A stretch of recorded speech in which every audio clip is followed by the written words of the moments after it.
In this video, we will explain how to use the command Create Mesh Solid Block Points by Point Cloud to create 3D mesh in VEGA.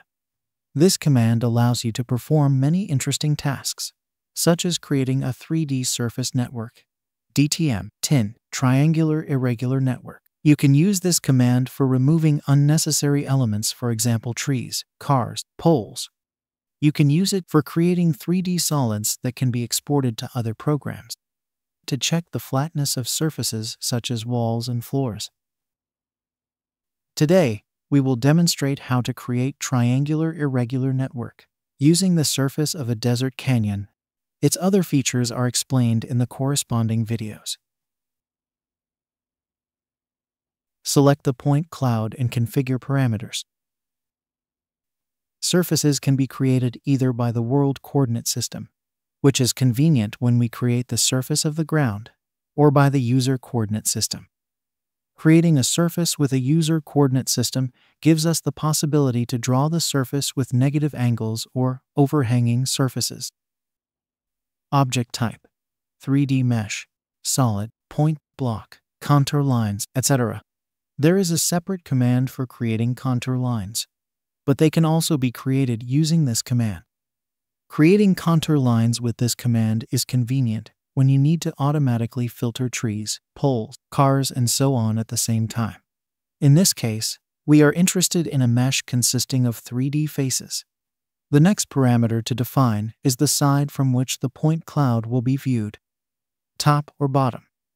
The choice of this parameter depends on which side of the point cloud we have the most noise points. As a rule, when creating the ground surface, it is convenient to view the cloud from the bottom. There is much less noise on the bottom side than on the top side.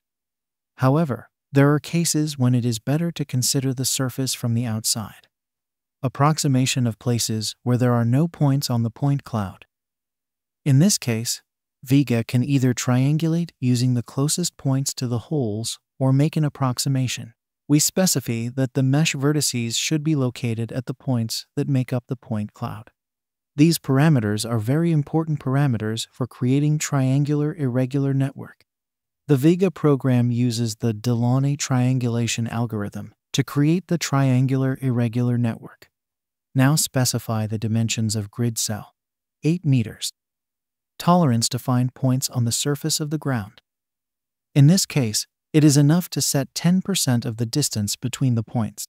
In cases when there is automatic filtering of objects during network creation, this parameter will be different, but we will tell you about it in the video dedicated to automatic filtering of objects. In this point cloud, the distance between its points is about 0.2. Let's see what that is, and then go back to the parameters.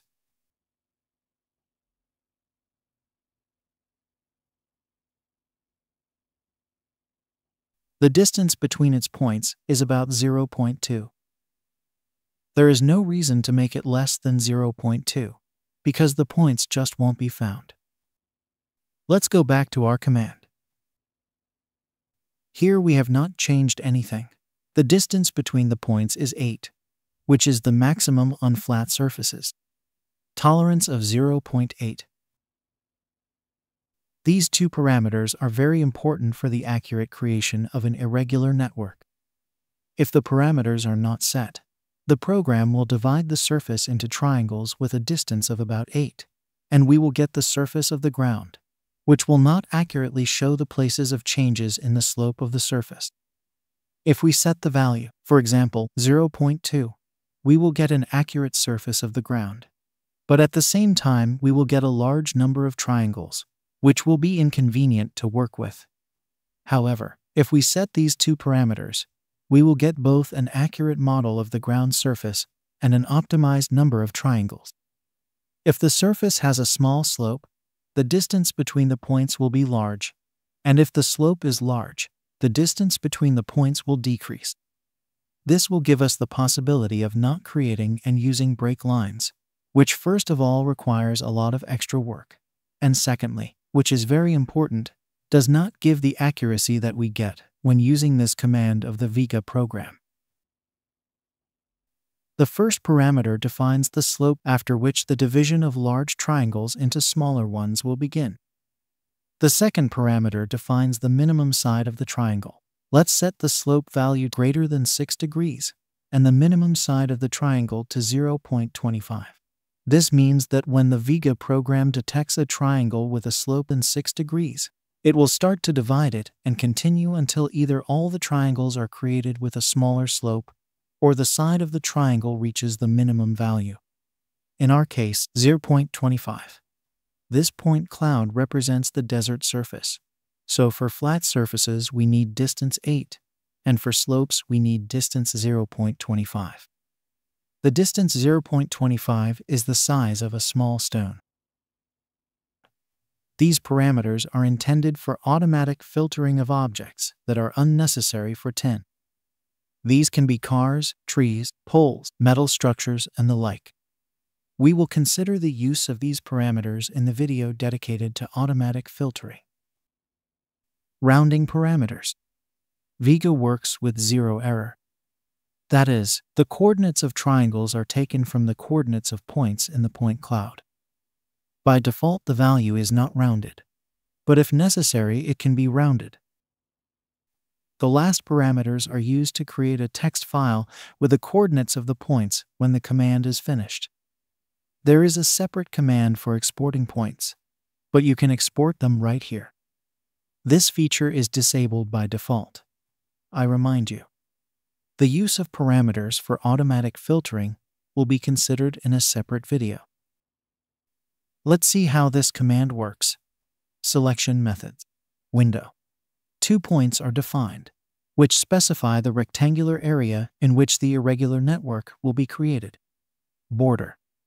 Free selection of points defining a free-form polygon. Polyline. Selection of an existing closed polyline that will be the boundary of the calculated region. Selection methods. Border. VEGA checks the surface condition, finds the necessary set of points, calculates points on corners, checks them on the ground surface, finds the corresponding points from point cloud. We have a triangular irregular network consisting of 3D faces objects. Let's look at our surface from the side. Let's change the transparency. We can do different things with the resulting surface. We can color it depending on either the slope angle or the height. The coloring based on the ground surface will be shown in another video. For now, we will see how it will look depending on the slope. Let's set a world coordinate system. Color map type. Let's choose scale color, that is, different colors. The number of layers on which the 3D faces will be distributed depending on the slope angle. Let's set it to 30. We have 3D faces distributed on different layers. Let's close the layer. What we see is that VEGA has distributed all the 3D faces to their corresponding layers according to the different angles, and we can turn them on or off. In addition to creating layers, a layer filter has been created that can only be manipulated by these layers created by the command. If we now look at our surface from above, we can see the slope boundary very clearly. Where the surface is smooth, the dimensions of the triangles are large. Where there is a slope, the dimensions of the triangles are smaller. For example, at this point, the distance from the top to the opposite side of the triangle is 0.07. I remind you that the maximum distance between points on flat surfaces is set to 8. This unique ability of the VEGA program to create triangles depending on the angle of inclination of the surface saves us from long manual work of drawing break lines. This mesh can be exported to Civil 3D or Revit for further use in those programs. Or you can use it to create contour lines. The process of creating contour lines using the VEGA program will be discussed in a separate video. I want to focus your attention on another interesting aspect. Let's look at this node of the mesh where several triangles converge. We will erase the triangles that converge on this node one by one. Note the point where the mesh node is located. I erased the last triangle, and we can see that its vertex was exactly on one of the points of the point cloud. When we set the parameters, we specified that the mesh vertices should be located at the points that make up the point cloud. This means that the accuracy with which the VEGA program works is absolute and equal to 0, and a result of this command, you will get points that depend only on the accuracy of your point cloud. We can color not only by angle, but also by height. The principle is exactly the same. The same way we choose the scale color, we define the zero plane. Look what we have. The minimum height is red. The maximum height is blue. And in the same way, we can turn layers on and off. This accuracy is not always a good thing, because it gives you quite sharp edges, which is not very good for modeling. Let's turn off our point cloud again.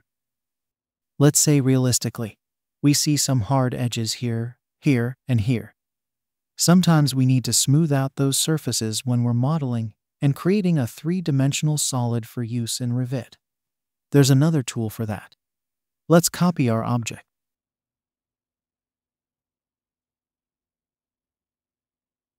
Create mesh solid block points by objects.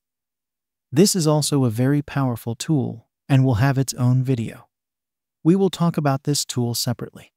But for now, I just want to show you one of its features. I'm going to select this surface. We are only interested in one parameter, which we are going to change. The other parameters will be discussed in other videos. The more iterations we choose to do, the more triangles we will get. Let's look at this surface from the 3D modeling when we want a smoother, nicer result. We're going to color it exactly the same as the unsmoothed one in height. You can see how much smoother and nicer the image has become. Let's see what it looks like if we color it based on angle.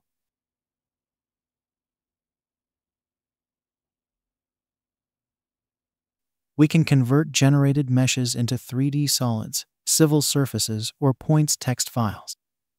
Let's create points text file. The object can be anything.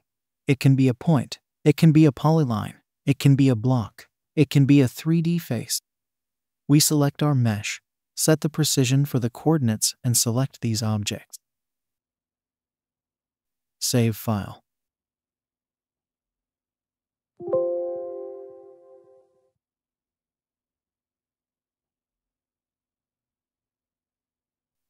Now we will look at the possibility of creating networks using a closed polyline as a boundary. Drawing a closed polyline. The convenience of using closed polylines is that, first, you can always return to the boundaries accurately. Second, you can use arcs as boundaries. Let's draw an arc. We define the polyline to be closed. Without changing any parameters, we select the polyline. Select our closed polyline.